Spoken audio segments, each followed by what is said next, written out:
नमस्ते बच्चों। आज हम इस वीडियो के द्वारा हिंदी व्याकरण क्रिया का अभ्यास करेंगे। यहाँ पर आपको 3 चित्र दिखाई दे रहे हैं। पहले चित्र में लड़की खाना खा रही है। दूसरे चित्र में लड़का सो रहा है और तीसरे चित्र में बच्चा पढ़ रहा है। यानी कि इन तीनों चित्रों के द्वारा हमें यह ज्ञात होता है कि कोई ना कोई कार्य हो रहा है। पहले चित्र में खाने की क्रिया दिखाई दे रही है, दूसरे चित्र में सोने की क्रिया दिखाई दे रही है और तीसरे चित्र में पढ़ने की क्रिया दिखाई दे रही है। अब हम थोड़ा आगे देखते हैं। राजीव अच्छा क्रिकेट खेलता है। नैना रोज स्कूल जाती है। मनोज ने अच्छा गाना गाया था। यहाँ पर खेलता है, जाती है, गाया था, किसी न किसी कार्य का निर्देश कर रहे हैं। इसका मतलब जिन शब्दों से किसी कार्य का करना या होना व्यक्त हो उसे क्रिया कहते हैं।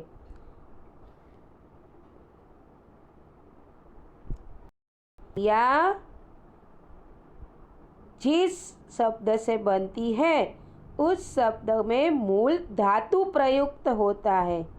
यानी कि क्रिया के मूल अंशों को धातु कहते हैं।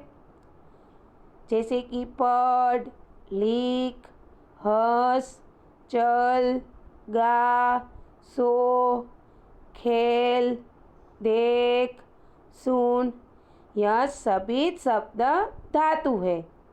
इसी धातु के साथ प्रत्यय जोड़ने से क्रिया शब्द बनता है। ये विभिन्न क्रियाओं के मूल रूप है। इनसे अन्य अनेक क्रियाएं बनती है। जैसे कि लिख। इस मूल धातु से निम्नलिखित शब्द यानी कि क्रियाएं बनी है। जैसे कि लिखा, लिखता, लिखते, लिखती, लिखूं, लिखूंगा, लिखेंगे, लिखी थी आदि। ये सारी क्रियाएं लिख शब्द के साथ प्रत्यय जोड़ने से बनी है।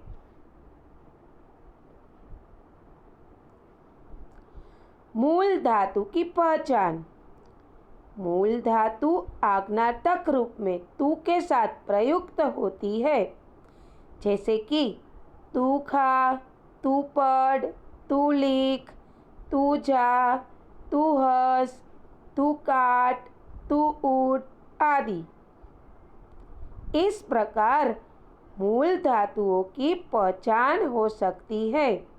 यानी कि जो भी क्रियाएं बनती है या जो शब्द हमें क्रिया का निर्देश करते हैं वह शब्द किसी न किसी धातु के साथ प्रत्यय जोड़ने पर बनती है। यानी कि क्रिया के मूल शब्द रूप में धातु प्रयुक्त होता है। यहाँ पर हम क्रिया के सामान्य रूप देखेंगे। मूल धातु में ना प्रत्यय जोड़कर क्रिया के सामान्य रूप बनाए जाते हैं। जैसे कि पढ़ प्लस ना यानी कि पढ़ना, खेल प्लस ना यानी कि खेलना, हंस प्लस ना यानी कि हंसना। ये तीनों उदाहरणों में पढ़, खेल, हंस धातु रूप है और उसके साथ ना प्रत्यय जोड़ने से क्रिया के रूप बने हैं। जैसे कि नीचे बहुत सारे उदाहरण दिए गए हैं। जाना, रोना, पीना, काटना, उड़ना आदि। ये सारी क्रियाएं जा, रो, पी, काट, उड़ इन मूल धातु के साथ ना प्रत्यय जोड़ने पर बनी है।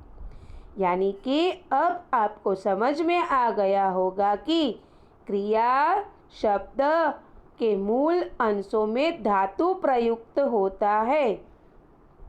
अब हम क्रिया के भेद यानी कि प्रकार का अभ्यास करेंगे। यहाँ पर हम क्रिया के दो भेद, सकर्मक क्रिया और अकर्मक क्रिया, इन दोनों प्रकारों का बारी बारी से अभ्यास देखेंगे। सकर्मक क्रिया, स मतलब साथ, कर्मक यानी कि कर्म। परिभाषा देखते हैं। वाक्य में ऐसी क्रिया जिन्हें अर्थ को स्पष्ट करने के लिए कर्म की आवश्यकता होती है उसे सकर्मक क्रिया कहते हैं। मतलब जिस वाक्य में कर्ता, कर्म और क्रियापद तीनों साथ रहते हैं उसे सकर्मक क्रिया कहते हैं। जैसे कि मोहन पुस्तक पढ़ता है, यहाँ पर मोहन करता है और पढ़ता है क्रिया, उसके साथ कर्म जुड़ा हुआ है पुस्तक। यानी कि इन तीनों शब्द के रूप से हमें पता चलता है कि मोहन पुस्तक पढ़ने की क्रिया कर रहा है। मोहन क्या पढ़ता है? यदि यह प्रश्न पूछा जाए तो उत्तर में हमें पुस्तक कर्म मिलता है। यानी कि जिस वाक्य में कर्म जुड़ा रहता है उसे सकर्मक क्रिया कहते हैं। जैसे कि तृप्ति मैडम हिंदी पढ़ा रही है, यहाँ पर तृप्ति मैडम करता है, हिंदी कर्म है और पढ़ा रही है क्रिया है। यानी कि यहाँ पर हमें साफ पता चलता है कि तृप्ति मैडम हिंदी पढ़ाने की क्रिया कर रही है। और आगे देखें तो बच्चा सेब खा रहा है, यहाँ पर बच्चा करता है, सेब कर्म है और खा रहा है क्रिया है। यानी कि जिस वाक्य में कर्ता के साथ कर्म की प्रधानता रहती है उसे सकर्मक क्रिया कहते हैं। अब हम दूसरे प्रकार का अभ्यास करेंगे, अकर्मक क्रिया। इसकी परिभाषा देखते हैं। वाक्य में ऐसी क्रिया जिसे अर्थ को स्पष्ट करने के लिए कर्म की आवश्यकता नहीं पड़ती उसे अकर्मक क्रिया कहते हैं। यानी कि जिस वाक्य में कर्ता और क्रियापद ही रहती है उसे अकर्मक क्रिया कहते हैं। वहाँ कर्म की कोई आवश्यकता रहती नहीं है। जैसे कि रोहन हंस रहा है, यहाँ पर रोहन करता है और हंस रहा है क्रिया है। मतलब यहाँ पर रोहन के हंसने की क्रिया हो रही है। फिर भी हमें यह स्पष्ट रूप से समझ में आता है कि रोहन हंस रहा है, यहाँ पर कोई कर्म जुड़ा हुआ नहीं है। यानी कि यह अकर्मक क्रिया है। जैसे कि तृप्ति मैडम पढ़ा रही है, यह वाक्य पढ़ते ही अथवा तो सुनते ही हमें ज्ञात हो जाता है कि तृप्ति मैडम पढ़ाने की क्रिया कर रही है। यहाँ पर कोई कर्म दिखाई नहीं दे रहा है। यानी कि यह वाक्य अकर्मक क्रिया है। फिर से उसे ज़्यादा रूप से समझते हैं। चित्र में दिखाई दे रहा है कि अजय बांसुरी बजा रहा है और अमिता दूध पी रही है। ये दोनों कार्य में कर्म जुड़ा हुआ है। पहले वाक्य में बांसुरी कर्म है और दूसरे वाक्य में दूध कर्म है, यानी कि बांसुरी बजाने की क्रिया हो रही है और दूसरे चित्र में दूध पीने की क्रिया हो रही है। मतलब इन वाक्यों से यह पता चलता है कि यह सकर्मक क्रिया है, क्योंकि इन दोनों वाक्यों में कर्म की प्रधानता रहेली है। इन वाक्यों में क्रिया के साथ क्या, किसे प्रश्न करने पर जो उत्तर मिलता है वह कर्म कहलाता है। जैसे कि अजय क्या बजा रहा है, तो बांसुरी बजा रहा है। अमिता क्या पी रही है, तो कि दूध पी रही है, यानी कि यह क्रिया कर्म के साथ हो रही है, इसीलिए यह सकर्मक क्रिया कहलाती है। थोड़ा और आगे देखते हैं। यहाँ पर ये दो चित्र देखिए। कृति हंस रही है, पक्षी उड़ रहे हैं, यानी कि यहाँ पर हंसने की और उड़ने की क्रिया हो रही है।